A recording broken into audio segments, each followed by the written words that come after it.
अनाज जहरीले, सब्जियां जहरीली, फल जहरीले, दूध जहरीले, पानी जहरीला।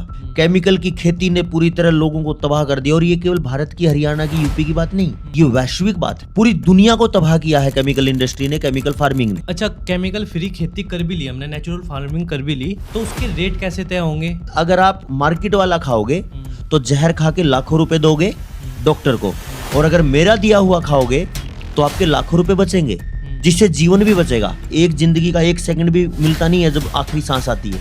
तो मेरे पास जो है वो जिंदगी है और के पास मौत है। जो तत्व मिट्टी को पूरे चाहिए होते हैं उसका एक प्रोसेस होता है साइंटिफिक। उसमें सूक्ष्म जीव होते हैं, माइक्रो ऑर्गेनिजम्स होते हैं। नाइट्रोजन पैदा करने वाले राइजोबियम बैक्टीरिया होते हैं। पोटास पैदा करने वाले पोटास सोल्युबलाइजिंग बैक्टीरिया होते हैं। फास्फोरस पैदा करने वाले फास्फोरस सोल्युबलाइजिंग बैक्टीरिया होते हैं। ऐसे करके ऑक्सीजन, हाइड्रोजन पानी से मिलता है, कार्बन प्रकृति से मिलता है। तो हम क्या करेंगे, जिस समय खेत खाली होता है उस समय पर हम खेत को वो सारे तत्व दे देंगे। तो हम जैसे जो युवा हैं कैसे इससे बिजनेस कर सकते हैं और हम अपनी जड़ों पर कैसे काम कर सकते हैं? नितिन भाई, बहुत जरूरी भी है और थोड़ा ध्यान लगाओगे तो ये बहुत आसान भी है।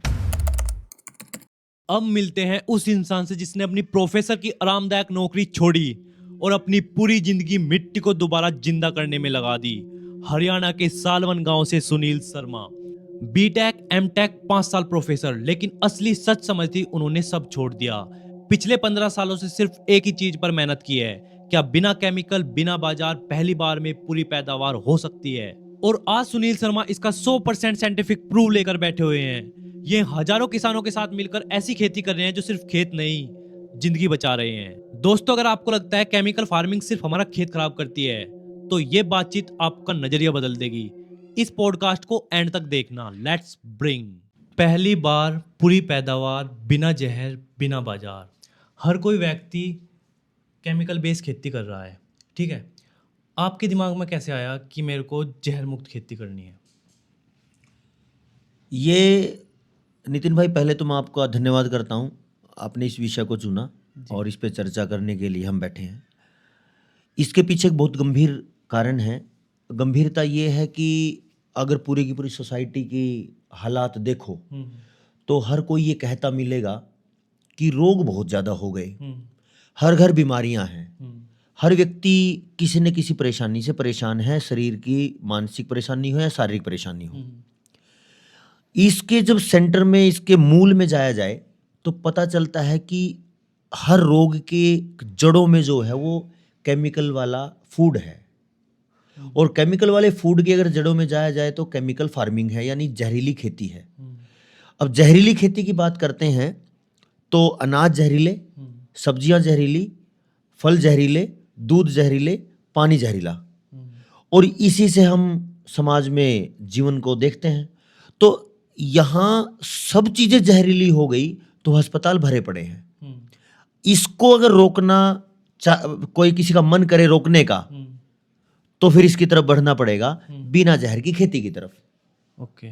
अब यहां से एक पॉइंट निकलता है कि लोग कहते हैं, या एक आम अवधारणा प्रचलित है कि प्राकृतिक खेती की तरफ आओगे या ऑर्गेनिक फार्मिंग की तरफ आओगे, केमिकल फ्री फार्मिंग की तरफ आओगे तो उसको समय लगता है 3 साल प्रोडक्शन को बैलेंस होने में।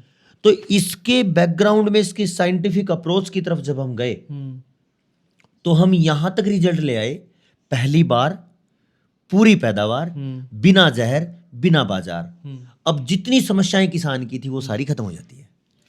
अब विश्वास कैसे दिलाओगे किसानों, क्योंकि इतनी बड़ी बड़ी कंपनियां हैं, इन्होंने अपनी मार्केटिंग इतने सालों से इतनी भयंकर रूप में कर रखी है। हम एक छोटे से स्टार्ट कर रहे हैं, ये आपकी सोच है, हम इसको उन बड़ी कंपनियों से कैसे टक्कर दे सकते हैं? देखिए, इसमें बड़ा अच्छा और गहरा सवाल आपने पूछा कि कंपनियों ने बड़ा मतलब बहुत बड़ा विचार पैदा कर दिया, लेकिन मैं ये कहूंगा कि कंपनियों ने झूठ का व्यापार पैदा कर दिया। और ये जो झूठ का व्यापार का की बात करो या झूठ की इमारत की बात करो, तो झूठ की जो इमारत होती है वो रेत के ढेर की तरह होती है।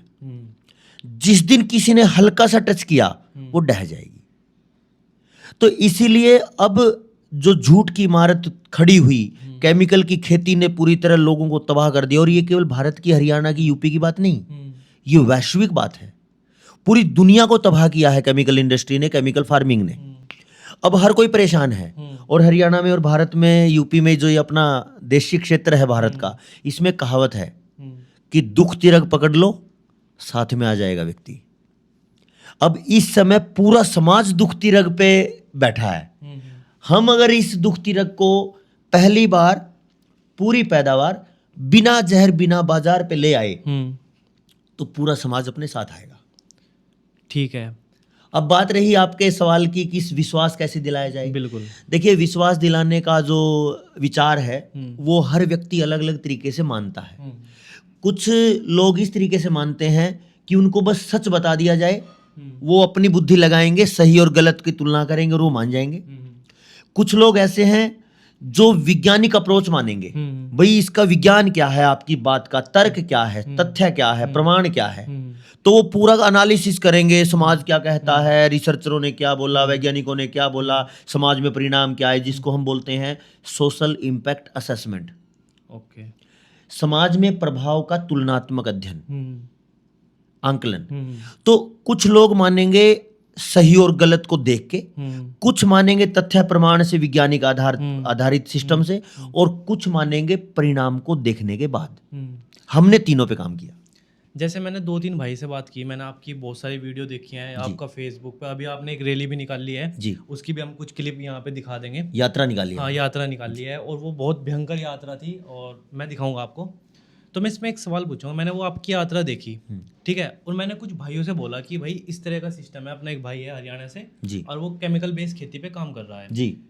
भाई को विश्वास नहीं हो रहा है। मैंने आपकी कुछ वीडियो भी दिखाई उससे, वो क्या है, पॉसिबल ही नहीं है, कैसे जमीन के पोषक तत्व पूरे होंगे, कैसे क्या होगा, मतलब उसको विश्वास नहीं है। मेरे जैसा बंदा जिसको फार्मिंग के बारे में थोड़ा बहुत, हूँ तो किसान का बेटा, पर क्या है कि खेती करी नहीं है, और मेरे जैसे ऐसे बहुत बंदे होंगे जिनके पेरेंट्स ने खेती की है पर उनके बच्चों ने नहीं की है। अब संभालनी तो आगे हम ही है, संभालनी है, पेरेंट्स तो आगे संभालेंगे नहीं। तो हम जैसे के विचार को कैसे बदल सकते हैं हम, मतलब उसको कैसे मैं विश्वास दिला सकता हूँ? अच्छा, मैं आपको एक सवाल करता हूँ। हाँ। जिस साथी ने ये बोला आपको कि ये नहीं पॉसिबल है, क्या उसने ये बात कही थी कि तत्व कैसे पूरे होंगे? हाँ, यही शब्द बोले थे? हाँ, ये सब बोलो। हो गया काम। ओके। देखिए, मैंने 3 बातें कही आपको कि किसी के समझने के 3 पॉइंट हैं। साइकोलॉजी 3 तरीके से काम करती है। एक साइकोलॉजी काम करती है सही और गलत को परखती है, बात सही है क्या, बात गलत है क्या, उससे निकल के। और वो सबसे फास्ट लोग होते हैं जो अपने दिमाग से के, अपनी बुद्धि से, अपने विवेक से सोचते हैं सही गलत का, बात तो सही कह रहा है। अब वो परिणाम कब आएंगे ये अलग बात है, वो ही मान जाता है और वो करके देखता है खुद, तो वो तब मान जाता है। दूसरा, मैंने आपको बोला कि तथ्य और प्रमाण विज्ञान। अब जैसे ही न्यूट्रिशंस की बात आई, तत्वों की बात आई, तो जिस दिन आप उसको तत्वों की बात कर दोगे, तत्वों का संतुलन कैसे होगा, पूरे तत्व कैसे होंगे, इसका विज्ञान अगर मैं उसको बता दूंगा और उसको प्रैक्टिकल फिर दूसरे नंबर दिखा दूंगा, मान जाएगा वो, क्योंकि उसने अपने सवाल में जवाब दिया। और मुझे ये लगता है कि जो साथी अपने सवाल में जवाब ढूंढता है उसको तो सहमत करना सबसे आसान है। ओके। अब उसने खुद ही बोला कि तत्व कैसे पूरे होंगे, मेरे पास है इसकी पूरी डीप रिसर्च है, समझ है, परिणाम है, तो मैं उसको फट से बता सकता हूँ कि ऐसे तत्व पूरे होंगे। और अगर उसको लगेगा कि तत्वों की बात हुई है, साइकोलॉजी भी सही है, साइकोलॉजी की तरफ ना भी जाओ तो साइंटिफिक बात है, और साइंटिफिक बात तो एग्रीकल्चर साइंस है, कृषि विज्ञान की बात है, कृषि विज्ञान की बात मैं जब उसको तर्क आधार पर बताऊंगा, मान जाएगा वो। अच्छा, केमिकल फ्री खेती कर भी ली हमने, नेचुरल फार्मिंग कर भी ली, तो उसके रेट कैसे तय होंगे? और उसके रेट, मतलब जो सरकारी रेट है एक तो वो तय कर रही है। आपने एक बार एक वीडियो मैंने आपकी देखी थी जिसमें आप कह रहे रेट हम ही तय करेंगे, किसान ही तय करेगा, वो कैसे? देखिए, यहाँ 2 बातें हैं। अगर मैं इस समय जो तुलना कर रहा हूँ या इस समय मैं बात कर रहा हूँ कॉरपोरेट वर्सेस देसी, यही तो बात हो रही है अपनी। बिल्कुल। जब मैं कॉरपोरेट की बात करता हूँ तो उन लोगों के लिए बात होगी जो बहुत पढ़े लिखे हैं, जिनको लगता है कि हम अंग्रेजी पढ़े लिखे हैं, जानते हैं, विज्ञान की अप्रोच हमारे पास है, साइंटिफिक अप्रोच हम रखते हैं, उनके लिए। अगर वो कॉरपोरेट के तंत्र को समझते हैं और मार्केटिंग स्ट्रेटजी समझते हैं तो उनके लिए एक पॉइंट है, जो खर्च है उस खर्च को हम चेक करेंगे। खर्च को कैसे चेक करेंगे? कि इस समय केमिकल वाला खाना हम खा रहे हैं और उससे पूरा समाज, पूरा घर, घर के जितने सदस्य हैं लगभग बीमार हैं। किसी को छोटा रोग है तो किसी को बड़ा रोग है। इस रोग को लेके डॉक्टर के पास जाते हैं और पूरे साल का अगर हम आकलन करें खर्चे का तो वो लाखों रुपए है। अब मैं क्या करता हूं, जब मैं आपको शुद्ध दूंगा तो आपके शरीर में वो जहर जाना बंद होगा, तो रोग खत्म होंगे। रोग खत्म होंगे तो डॉक्टर का खर्च खत्म होगा। तो डॉक्टर का खर्च खत्म होगा, इसका मतलब ये है कि मैंने आपको क्वालिटी फूड दिया है। और इस समय आप देखिए, जितना भी पैसा कमाने वाला या कॉरपोरेट से जुड़ा हुआ युवा है या टेक्निकल फील्ड का युवा है, एमएनसीज में काम करने वाला युवा है, मेट्रो सिटीज में नौकरी करने वाला युवा है, उसको एक भूत चढ़ा है क्वालिटी का। जिस जूते को पहन के मुझे 6 महीने की सर्दी निकालनी है, 4 महीने की सर्दी निकालनी है, एक जूता जो 500 रुपए का वो भी सर्दी निकलवा देगा, कोई दिक्कत नहीं है। उसी की जगह वो 10,000 का जूता लेके आते हैं किसी भी बड़े ब्रांड का, किस नाम पे? क्वालिटी के नाम पे। क्वालिटी के नाम पे।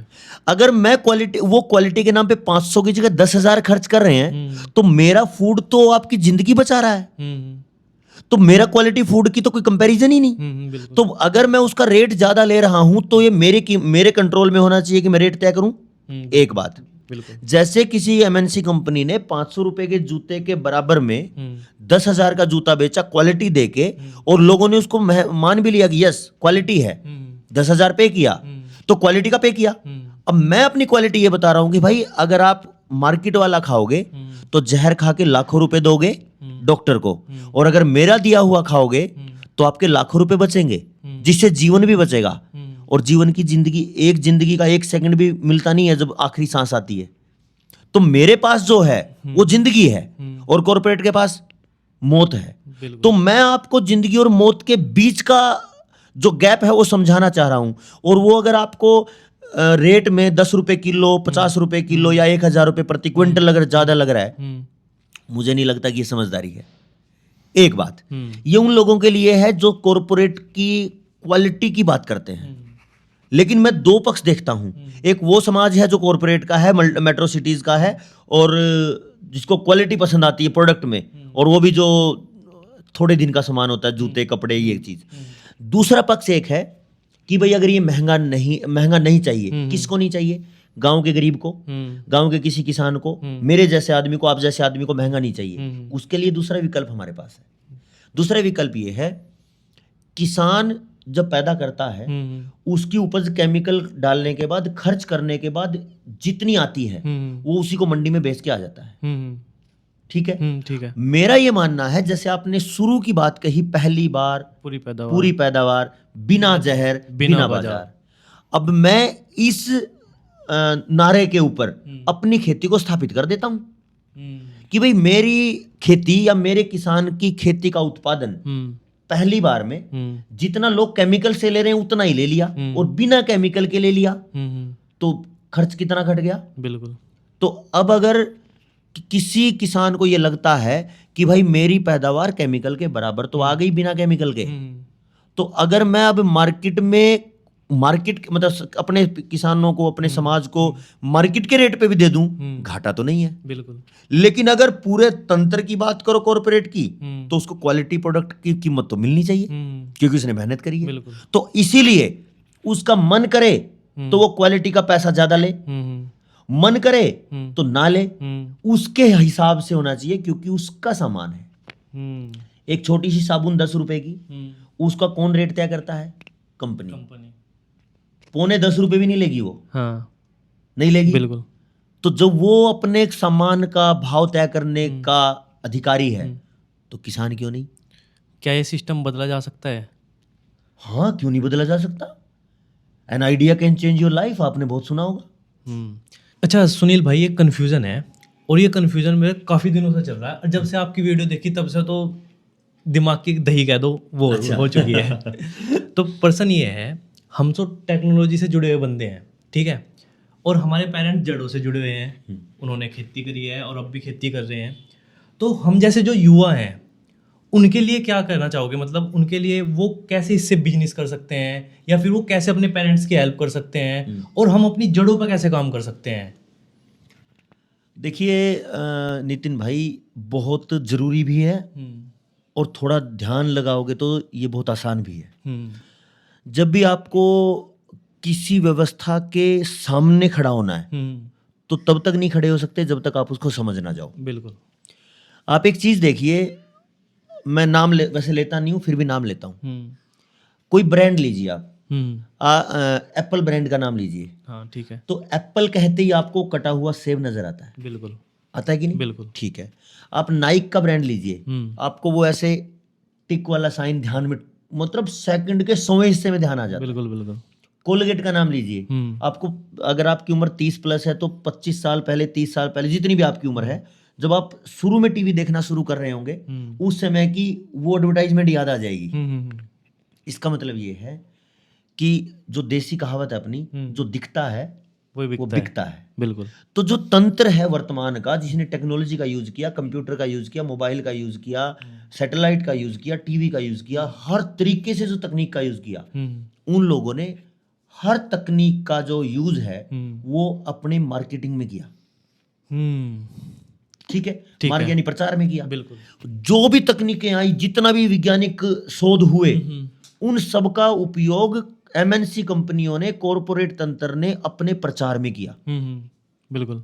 ठीक है, ठीक है। चाहे रेडियो की बात करो, बिल्कुल। जब टीवी नहीं था, ये जो स्क्रीन नहीं थी, तब टीवी रेडियो थी, तो रेडियो का भी संचार का ही माध्यम था, उसी में भी तंत्र प्रचार करता था। तो यहां से ये निकलता है कि भाई जो जितना ज्यादा प्रचार करेगा वो उतना ज्यादा बढ़ेगा। बिल्कुल। हमारे किसान की एक बैकग्राउंड, मतलब लैक ऑफ जो पॉइंट है, लैकिंग पॉइंट जो है, वो यही रहा कि वो अपना प्रचार नहीं कर पाया। अब आप जो मेरे सामने बैठे हैं, ये युवा जो आप साथी देख रहे हैं, मेरे सामने एक बहुत शानदार युवा बैठा है, मेरे से बहुत काफी साल छोटा, और ये एक ऐसी सवाल पे चर्चा कर रहे हैं भाई नितिन जी, जो इस समय युवाओं का सबसे बड़ा सिरदर्द बना है। क्योंकि ये जो पीढ़ी है, ये पीढ़ी उस दौर में है कि उसने भारतीयता भी देखी है और उसने तकनीक का तांडव भी देखा है। अगर वो ये पीढ़ी जड़ों की तरफ जाए तो तकनीक छूट जाए तो बिखराव महसूस होता है, और अगर वो जड़ों को छोड़ दे तो उसको लगता है कि अपने माँ बाप की संस्कृति तोड़ दी हमने। बिल्कुल। तो यहाँ एक ऐसा मतलब एक ऐसा ट्रांजिशन फेज है, एक ऐसा बदलाव है जहां पे लगता है कि किसी भी एक को छोड़ा नहीं जा सकता, छोड़ दे तो मर गए, ना छोड़े तो समाधान नहीं है। यहाँ पे एक बहुत आसान समाधान आपके लिए जो मेरी समझ में आ रहा है, अगर आपको सही लगेगा तो उस पर ध्यान देना। आपके माँ बाप के पास या हमारे माँ बाप के पास खेती की या भारतीयता की गहरी समझ है। उसमें मेरा विचार का, मेरे जो पहली बार पूरी पैदावार, बिना जहर बिना बाजार, जो ये लाइन है, जो ये नारा है, इसका उपयोग हो सकता है अपने माँ बाप को अगर समझाएं तो। अब वहां से पहली बार पूरी पैदावार आ गई तो किसी माँ बाप को परेशानी नहीं आएगी, क्योंकि प्रोडक्शन आ गई है बिना जहर बिना बाजार के। बिल्कुल। अब बात आती है कि भाई क्या बाजार में बेच दें? वैसे अगर लगे कि नहीं कहीं बिक रहा है तो अपने उत्पादन पूरा है, खर्चा खत्म हो गया, जहर नहीं है तो दे दो। लेकिन कोई भी ऐसा व्यक्ति जो अच्छी चीज पैदा करता है, उसका दिमाग कभी ये नहीं कहता कि उसको ऐसे ही कौड़ी के भाव बेच दो। ठीक है, उसका मन करता है कि मेरी चीज अच्छी है तो महंगी जानी चाहिए, क्योंकि कॉर्पोरेट भी तो ये करता है। बिल्कुल बिल्कुल। जो हमारा मैंने पहले भी बोला, 500 रुपए का जूता पहन के भी हमारी सर्दी कट सकती है, उसकी जगह कॉर्पोरेट के 20-20 हजार के जूते क्यों पहने? तो क्वालिटी के नाम पे बिकता है। तो जब मैंने क्वालिटी प्रोडक्शन किया है, क्वालिटी उत्पाद पैदा किया है, गुणवत्ता पैदा की है, तो उसको हम ऐसे क्यों बेचें? तो जब माता पिता के पास समझ है उस क्वालिटी को पैदा करने की, जो थोड़ी बहुत कमी आई है पिछले काफी समय से, केमिकल वाली खेती हुई है, उसको हम हटा देंगे, पहली बार पूरी पैदावार बिना जहर बिना बाजार के मॉडल को स्थापित कर देंगे, क्वालिटी आ गई, ठीक है, सब कुछ फिट है। अब वो काम माता पिता वाला हो गया, क्योंकि हमने अपना सामने देखते देखते उनसे प्रोडक्शन करवा लिया। अब काम किसका आया? आपका। आपके पास ये घर बैठे संसार बैठा है। हाँ। ये जो पीछे चल रही है स्क्रीन, इसमें दुनिया बैठी है। बिल्कुल। और दुनिया इस समय एक ऐसे मोड पे है जहां हर कोई परेशान है। रोग इतने ज्यादा हैं, समझ नहीं आ रहा है क्या हो गया है। साइकोलॉजिकली परेशान है, फिजिकली परेशान है, सोशली परेशान है, फाइनेंशियली परेशान है, पॉलिटिकली परेशान है, मतलब हर तरीके से परेशान है। तो इसका समाधान है कि एक पार्ट जो माता पिता खेत में संभाल रहे हैं उनको थोड़ा सा मतलब ऐसे डाइवर्ट करना है। अपग्रेड। पहली बार पूरी पैदावार बिना जहर बिना बाजार की तरफ, अब वो प्रोडक्शन क्वालिटी पैदा करके दे देंगे। अब आपका दिमाग चलना चाहिए कि आप बेचोगे कैसे। लेकिन इसके मूल में एक चीज हो जो मैं बहुत सारे युवाओं को बोलता हूं, वो ये है कि एक बड़ी कहावत बोली है किसी महापुरुष ने कि आप उड़ जाओ आसमान में लेकिन आपके पांव जमीन पर हो। आप जब ये इस तरफ बढ़ोगे तो आपकी जड़ें तो खेत में रहनी चाहिए लेकिन आपकी उड़ान दुनिया तक जानी चाहिए, जो हम स्क्रीन के माध्यम से इस समय कर रहे हैं। बिल्कुल। तो यहां तक हम चलते हैं। फिर उसकी बहुत सारी स्ट्रेटजी है कि हम वैल्यू एडिशन के बाद बेचेंगे या रॉ मटेरियल बेच देंगे। अब क्या होता है, 80 ग्राम आलू 20 रुपए का बेच दिया कंपनी, तो जबकि 80 रुपए में तो 2 किलो 20 रुपए में तो 2 किलो आ जाते हैं। अब 80 ग्राम का यानी आधा आलू 80 रुपए में उसमें हवा भरते हैं पाउच में और चिप्स बना के 20 रुपए का बेच देते हैं। इसको लोगों ने यानी कॉर्पोरेट तंत्र ने इसको वैल्यू एडिशन बोला है। वैसे इसमें वैल्यू ऐड तो नहीं होता, इसमें केमिकल मिला देते हैं, लेकिन केमिकल और उसका वैल्यू घटाता ही है, वैल्यू एडिशन तो होती नहीं। फिर भी अगर उसको पैसे के हिसाब से जोड़ा जाए तो वो वैल्यू एडिशन है। हम भी इसमें ऐसा कर सकते हैं। मैं आपको सुझाव दे रहा हूं कि आप इसमें करिए, जैसे धान आपने निकाला, धान को प्रोसेस करिए, छिलका उतरवाइए, चावल निकालिए, उस वैल्यू एडिशन का पैसा लीजिए। ठीक है, क्वालिटी आपने पैदा ही कर दी आपके माता पिता ने। तो ऐसे करके बहुत सारे पॉइंट हो सकते हैं जो आप टेक्नोलॉजी का यूज कर सकते हो धरातल पे रहते हुए। ठीक है। अच्छा, इसी बात में क्वेश्चन है मेरा कि हमने गेहूं निकाल लिया, ठीक है, चावल निकाल लिया, ठीक है, अब उसको मेरे को बेचना है। शुरुआत में तो मेरे पास टेक्नोलॉजी पे तो काम करना पड़ेगा, मेरे को वेबसाइट बनानी पड़ेगी, उस पर मैं जब मेरे साथ 10-15 किसान जुड़ेंगे तब जाके मैं माल वहाँ पे बेच पाऊँगा। ठीक है, अभी ओनली मेरे घर की खेती हुई है और उसको मेरे को अच्छे दाम पे बेचना है। उसका एक छोटा प्रोसेस बता सकते हो किस तरह से हम प्रचार कर सकते हैं? छोटा सा कुछ जैसे मैं अपना विचार बता सकता हूँ, आपको अच्छा लगेगा तो आप देखना। देखिए क्या होता है, समाज है ना, भावना समझता है। समाज आपके माथे को चेक कर लेता है, समाज आंखें पढ़ लेता है, समाज चरित्र पढ़ता है। इसलिए बोला जाता है समाज आईना होता है। हमारे बुजुर्ग कहते हैं जैसा आप रहोगे समाज वैसा आपको बताएगा। तो समाज आईना है। मैं एक उदाहरण देता हूँ। हमने जो खेती 15 साल से शुरू करी, पहली बार पूरी पैदावार बिना जहर बिना बाजार, ये इतनी शानदार टैगलाइन है, इसको नारा बोलो, जो किसान के आमूलचूल परिवर्तन की बात कर सकता है। और केवल किसान की नहीं, पूरे देश की आमूलचूल परिवर्तन की ये कहानी घड़ सकता है। बिल्कुल। मैंने 15 साल पहले की, तो लगभग 2011 में शुरू किया। ऐसे जब मैं अपनी बहनों को बताता रहा, उनकी जहाँ जिस गाँव में शादी हुई है, अपने परिवार को, अपने रिश्तेदारों को बताता रहा, तो उन्होंने 2016 में शुरू किया। और जीजा जी हैं, वो क्या करते हैं, खेत में जाते हैं और बोलते हैं, देखो, हरियाणवी में बोलते हैं, अच्छा, देखो जी भाई अपना देसी काम, ठीक है, ना इसमें केमिकल डाला, ना इसमें यूरिया डाला, ना इसमें डीएपी, कुछ नहीं भाई, हमने डाला इसमें हरा चारा बो दिया, अच्छा, गोबर की खाद डाल दी, और अब थोड़े दिन बाद इसमें बीज बो देंगे। अब ये 30 सेकंड से 1 मिनट लगी। इसको उठाया, व्हाट्सएप पे डाल दिया, स्टेटस पे। ओके। और आज के दौर में जिस तकनीक में हम जी रहे हैं, टेक्नोलॉजी में, हर किसी के पास कम से कम 150-200 ऐसे लोग हैं जो व्हाट्सएप स्टेटस चेक कर लेते हैं एक दूसरे का। बिल्कुल बिल्कुल, मिनिमम है। बिल्कुल। कुछ जो मैं थोड़ा ज्यादा समाज में रहता हूं तो 500-700 चले जाएंगे, जो थोड़े और ज्यादा तो हजारों में चले जाते हैं। तो जिसका जैसा दायरा वैसा उसका सोशल मीडिया प्लेटफॉर्म है। तो वहां जो देशीपन आया निकल के, उससे एक बड़ी चीज मेरे को पता चली कुछ दिन पहले। एक गांव से फोन आया, जो उनसे संपर्क में जुड़े हुए थे, लेकिन पता नहीं था कि उनको कि ऐसा कोई आदमी जुड़ा है। पता वो उसके जो साथी का फोन आया, उसने बोला कि भाई जी, मेरी धर्मपत्नी ने बोला कि ये जो भाई साहब हैं, इनकी वीडियो में देखती हूँ, अच्छा, ये इतना देसी आदमी है, ये पक्का सच्चा है, ओके, और इसी से हम धान और चावल लेंगे।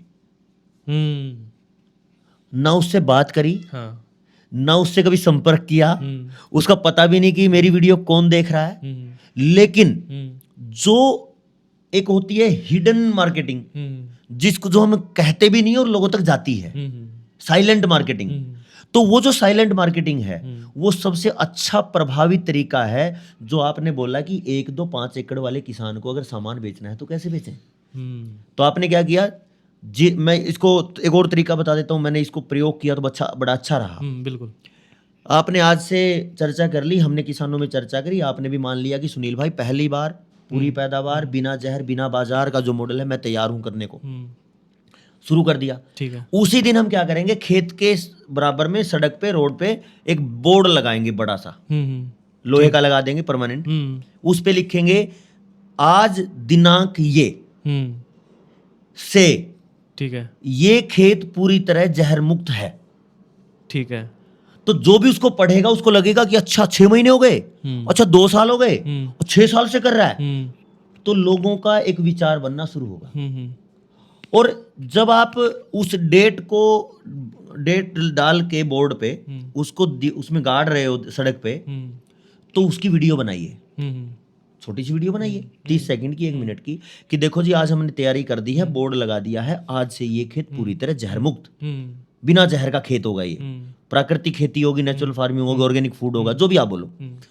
आपने 30 सेकंड डाला या 30 सेकंड बनाया, जो आप यूज करते हो, क्योंकि आपने बोला तकनीक का जमाना है, यूट्यूब यूज करते हो तो यूट्यूब पे डालो, फेसबुक यूज करते हो वहां डालो, इंस्टाग्राम है, एक्स है, जो भी है, और ये व्हाट्सएप तो है ही, सब जगह अपडेट करो। 10 दिन बाद आपने बोला कि आपने करना क्या था कि खाद डालना था, खाद की ट्रॉली एंटर करी, खाद मजदूर खाद डाल रहे हैं या आप डाल रहे हैं, आपके माता पिता डाल रहे हैं, वीडियो बनाइए कि हमने 10 दिन पहले शुरू किया था, पानी दिया था, खेत सिंचाई करके तैयार है, अब हम इसको खाद दे रहे हैं, और दिन वो है, बोर्ड को भी दिखाइए कि इस दिन से हमने इसमें शपथ ले लिया कि इसमें केमिकल नहीं डलेगा। और 30 सेकंड 1 मिनट फिर आप उसको सोशल मीडिया स्टेटस जो भी जितने बात की हमने सब पे डालिए। ठीक है। अब उसमें फिर आपको बिजाई करनी है, उस बिजाई का डालिए 10 दिन बाद, या जब भी आप करोगे, 10 दिन लगे, 15 दिन लगे, महीना लगे, 5 दिन लगे, जो भी लगे। 6 महीने लगते हैं एक फसल को, मतलब फसल की मिट्टी में तैयारी करने से और काटने तक। उस 6 महीने की फसल में जैसे जैसे आप एक्टिविटी करोगे, उस एक्टिविटी की वीडियो एक रेगुलर टाइम पीरियड पे जानी चाहिए। बिल्कुल ठीक है। जो भी आप प्रोसेस करते हो, तो लोगों को आपकी नजर से, आपके समझ से, आपके विचारों से, आपके बोलने के तरीके से, आपकी बॉडी लैंग्वेज से ये पता चलेगा कि ये आदमी सच्चा है कि झूठा है। और 6 महीने ऐसे होते हैं, कोई चीज जब 20 बार 50 बार जब बार बार ट्रिगर करती है माइंड में, तो वो व्यक्ति देखता है कि चलो, कुछ लोग होते हैं, मैंने आपको बोला, देखते हैं भाई इसका व्यवहार क्या कह रहा है, व्यवहार अच्छा है तो बोलेंगे कि नितिन भाई आपके ऊपर विश्वास है, बोले 2 क्विंटल मुझे भेज दो। अब बोले भाई मैं तो आपको जानता ही नहीं, अपने विश्वास कैसे कर लिया? अरे हमें पता है, चरित्र बताता है सच और झूठे आदमी को। तो कुछ लोग तो वो निकल के आएंगे जो आपके चेहरे को समझेंगे, सच और झूठ को समझने वाले, जिनकी मनोविज्ञान बहुत फास्ट होता है। दूसरे बोलेंगे नितिन भाई आपका खेत देखना है, आ जाए क्या? क्योंकि हमें आपको मतलब बहुत प्रेरणा मिली। आप बोलोगे आ जाओ। बिल्कुल। वो हैं जो पूछेंगे भी और साइंस भी समझेंगे, तर्क समझेंगे, विज्ञान समझेंगे, एग्रीकल्चर विज्ञान, कृषि विज्ञान समझेंगे तो मानेंगे। बिल्कुल। तीसरे होंगे वो कि नितिन भाई हम विजिट करना चाहते हैं, मोटिवेट तो आपसे हो गए, अब विजिट करना चाहते हैं, तो चर्चा करेंगे, आके आपकी समझ तय करेंगे, आपकी समझ क्या कहती है वो तय करेंगे, फिर आपके खेत को देखेंगे, दोनों को चर्चा करेंगे, सोचेंगे, तुलनात्मक अध्ययन करेंगे, फिर बोलेंगे ठीक है जी अब ये बताइए फसल कब कटेगी? बोलेंगे 1.5 महीना है। तो फिर जिस दिन फसल कटे ना, बस उसी दिन एक रिंग कर देना, हम उसी दिन खेत से उठा के लेके जाएंगे। वो लोग हैं जो परिणाम पे मानते हैं। तो जब आप 200, 300, 500 लोगों को सोशल मीडिया प्लेटफॉर्म पे दिखा रहे हो, तो 2 एकड़, 5 एकड़, 10 एकड़ की बिकना कोई दिक्कत वाली बात नहीं। जैसे मैं चावल की, गेहूं की बात करूं, एक 4 से 5 लोगों का परिवार है, तो एक 4 से 5 लोगों के परिवार में एक साल में लगभग 3 से 4 क्विंटल गेहूं लग जाता है। 3 क्विंटल मान के चलो, 1 एकड़ में आपने 20 क्विंटल निकाला, तो कितने लोग चाहिए? 7 लोग। 5 एकड़ है तो 35 लोग। तो जो आप 500-700 लोगों को सोशल मीडिया प्लेटफॉर्म पे दिखाओगे, तो 500 में से 35 तो निकल ही आएंगे, तो आपको कहीं जाना ही नहीं। खेत में उगाइए और खेत में ही बेचिए। बिल्कुल। इसलिए मैंने बोला बिना जहर बिना बाजार। पहली बार पूरी पैदावार बिना जहर, बिना बिना बाजार। हमने इतनी सारी चर्चा करी, थोड़ा व्यूअर को ये बता सकते हो कि ये कैसे हो सकती है, मतलब एक थोड़ा सा एक बता दो कि खेती जो है हम प्रोसेस कैसे हो सकता है। वैसे तो बहुत बड़ा चर्चा का विषय है ये। आपने बड़ा सवाल किया। मैं जितना थोड़े समय में हो पाता थोड़ा बताता समय हूँ। आपने एक साथी की बात कही थी शुरू में वीडियो में। हाँ, मैं उसी साथी को कोट कर लेता हूँ। ठीक है। और उस साथी से बात कर भी लेना कि आपकी बात की भाई नाम क्या भाई का? अंकुर। अंकुर। अंकुर भाई, ये आपके लिए चर्चा है स्पेशली। क्या होता है कि मतलब मेरी चर्चा को अंकुर ने आधा कर दिया। अगर मैं भूमिका बनाने जाता तो बहुत लंबी जाती। जब अंकुर भाई ने ये बोला कि तत्वों की पूर्ति कैसे होगी, यहीं से चर्चा आधी हो जाती है। और ये आपके लिए बहुत धन्यवाद है, अंकुर भाई का धन्यवाद है। क्योंकि इतने समझदार लोग जो अंकुर की तरह विज्ञान समझने वाले हैं, तत्वों की बात करने वाले हैं, इस दौर में जहां कृषि पूरी तरह लगभग निपटने को है। बिल्कुल। तत्व होते हैं कुछ किसान या कुछ वैज्ञानिक 16 मानते हैं, कुछ 18 मानते हैं। अब मैं इस पे नहीं जाता कि 16 है कि 18 है, ठीक है, मैं जाता हूं खेती पे। बिल्कुल। कुछ तत्व होते हैं सूक्ष्म और कुछ होते हैं मुख्य। 6 मुख्य तत्व हैं और 12 सूक्ष्म तत्व हैं। जी जी। अब इसको 10 भी सूक्ष्म मान सकते हैं, 12 मान सकते हैं। 12 मानोगे तो 18 हो जाएंगे, 10 मानोगे तो 16 हो जाएंगे। बिल्कुल। इनमें जो पहले 6 तत्व हैं, उनमें एक तत्व है कार्बन। वो पूरी मिट्टी में या पूरी सृष्टि की बात करो 85% अकेला है। ये मेरा शरीर है, 85% कार्बन से बना है। जितना भी आप मेटेरियलिस्टिक चीजें देख रहे हो, भौतिक सामान जो दुनिया में दिख रहा है सृष्टि में, उसमें 85% कार्बन है। बिल्कुल। दूसरा, अब बचते हैं 5। कार्बन हो गया, hydrogen, oxygen, nitrogen, potash, phosphorus, 5 हो गए। ये पांचों मिला के लगभग 8 से 9% होते हैं। यानी 85% कार्बन और 9% और हो गए, यानी 94-95% ये 6 होते हैं। दूसरा जो सूक्ष्म तत्व बचे वो 12 बचते हैं, तो वो रहते हैं 5 से 6%। ठीक है। उनकी कभी बाद में चर्चा करेंगे तो एक एक के कंटेंट पे भी बात कर लेंगे, परसेंटेज क्या है। बिल्कुल। अभी समय के हिसाब से बात करते हैं। अगर व्यूअर को अच्छा लगा तो हम इसको डिटेल में भी जाएंगे, जैसा आप मुझे बताना तो वैसा कर लेंगे चर्चा। अब हमने क्या करना है, कार्बन देना है 85%। ठीक है। और 85% मेरिट बोलते हैं कि जिसने 85% ले लिया तो मेरिट में है। तो अगर मेरिट में आ गए तो बाकी 15% तो कोई बड़ी बात नहीं। बिल्कुल। आप क्या कहते हो, ठीक कह रहा हूं मैं? ठीक कह रहे हो। चलिए फिर ठीक है। और खासकर अंकुर भाई के लिए तो मैं कहना चाहता हूं, तो जो 85% है वो है कार्बन, और वो कार्बन ही न्यूट्रिशन की बात करता है। हम क्या करेंगे, कैलकुलेट करेंगे कि एक खेत में 1 एकड़ में 1 साल में कितना यूरिया पड़ा और कितना डीएपी पड़ा। यूरिया मतलब नाइट्रोजन, पोटास, फास्फोरस, एनपीके, और 45 उसमें 46% नाइट्रोजन, बाकी थोड़ा बहुत होता होगा, उस पर ज्यादा बात करने की जरूरत नहीं। बाकी उसमें साल्ट होते हैं। 1 साल में 6 बोरे यूरिया हमने डाला, लगभग 50% और 50 किलो। 6 बोरे हो गए, ठीक है, 300 किलो। ठीक है, 40% के हिसाब से कितना हुआ, 168 किलो, 168 किलोग्राम। 40 किलो 100 किलो पे 3 क्विंटल पे 168 किलो।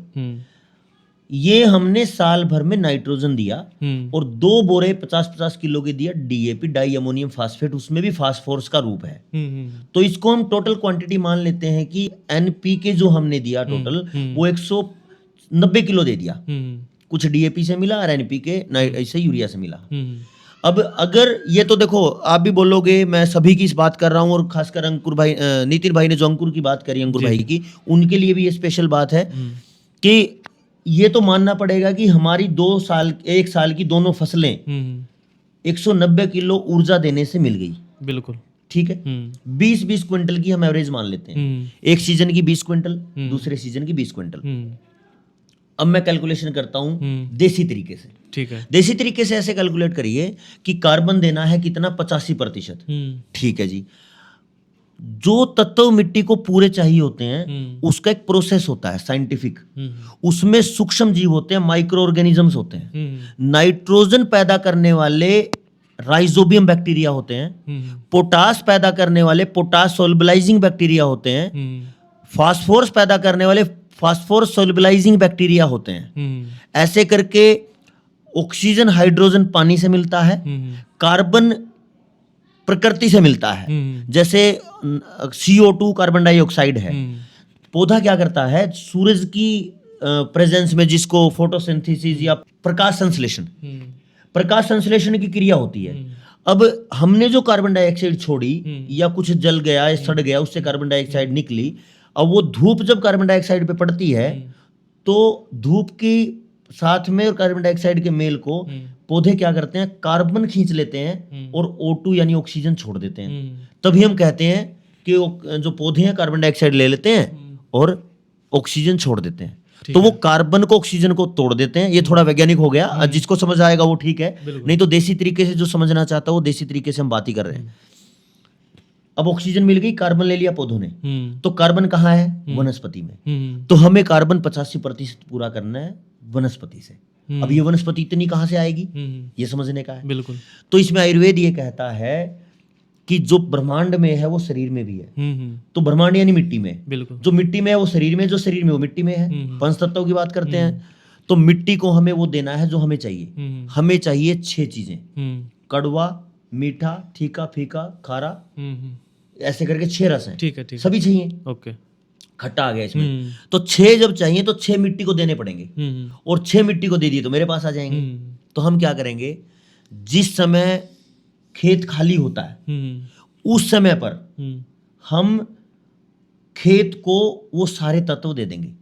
जैसे अभी गेहूं बोने का समय है, ठीक है, गेहूं कटाई होते ही अप्रैल में गेहूं कटेगा, अगला सीजन धान का है, उसको जून जुलाई में धान लगता है, तो 2 से 2.5 महीने खेत फ्री है। उस समय ये सारे तत्व हम मिट्टी को देंगे, यानी तत्वों के बीज उसमें बो देंगे। ठीक है। 3 अनाज, 3 दाल, 2 सब्जी, 2 तेल, 1 रेशा। फूल हो सकते हैं, फूल भी बो सकते हो, कोई परेशानी नहीं है। तो 3 अनाज, ज्वार, बाजरा, मक्का, 3 दाल, मूंग, लोबिया, अरहर, ठीक है। 2 सब्जी, 2 से ज्यादा भी हो सकती हैं, लौकी, तोरी, खीरा, ककड़ी, खरबूजा, तरबूज, जितने भी हो सकते हैं। ओके। ज्यादा उतना ले सकते हैं। ठीक है। 3 अनाज, 3 दाल, 2 सब्जी, 2 तेल। लेकिन अपने यहाँ पे एक सीजन में एक तेल होता है, दूसरे सीजन में दूसरा तेल होता है। एक सीजन में सरसों, दूसरे सीजन में तिल, तो उस सीजन में तिलहन होता है, तिल होता है, तिल ले लो। और एक रह जाता है रेसा होता है पर्सन, जिसकी रस्सियां बनती हैं, जूट, उसको ले लो। इन सबको मिक्स बो दो।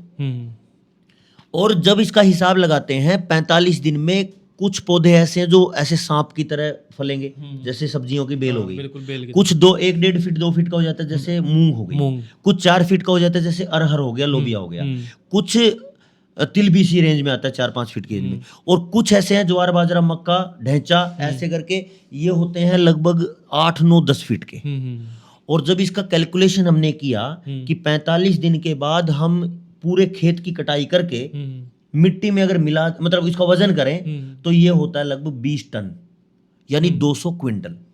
और अंकुर भाई, आपके लिए फिर मैं कह रहा हूं, विज्ञान ये कहता है, कृषि विज्ञान, कि कार्बन नाइट्रोजन का जो अनुपात है वो 10:1 का होता है। अगर हम 10 किलो हरे चारे को मिट्टी में सड़ा देंगे, गला देंगे, उसका खाद बन जाएगा, तो 10 किलो से 1 किलो नाइट्रोजन बनेगी। बाकी तो बन ही रहा है, क्योंकि क्या है, जितने सारे हमने बीज बोए, वो पौधे जो बनेंगे, उन पौधे की जड़ों में अलग अलग तत्वों के अलग अलग बैक्टीरिया होते हैं। नाइट्रोजन के अलग होंगे, पोटास के, फास्फोरस के, कार्बन के, जिंक के, कैल्शियम के, आयरन के, मोलिब्डेनम के, ऐसे करके 16, 17, 18 जितने भी तत्व सबके जीवाणु उसमें होते हैं। अब उनको मिल गया खाने का वो हरा चारा, जब मिट्टी में इसको मिला देंगे, तो 20 टन हरे चारे को जब मिट्टी में मिलाया जाएगा तो 2 टन नाइट्रोजन पैदा करेगा। 2 टन नाइट्रोजन का मतलब मैं ये कहूं 2000 किलो नाइट्रोजन।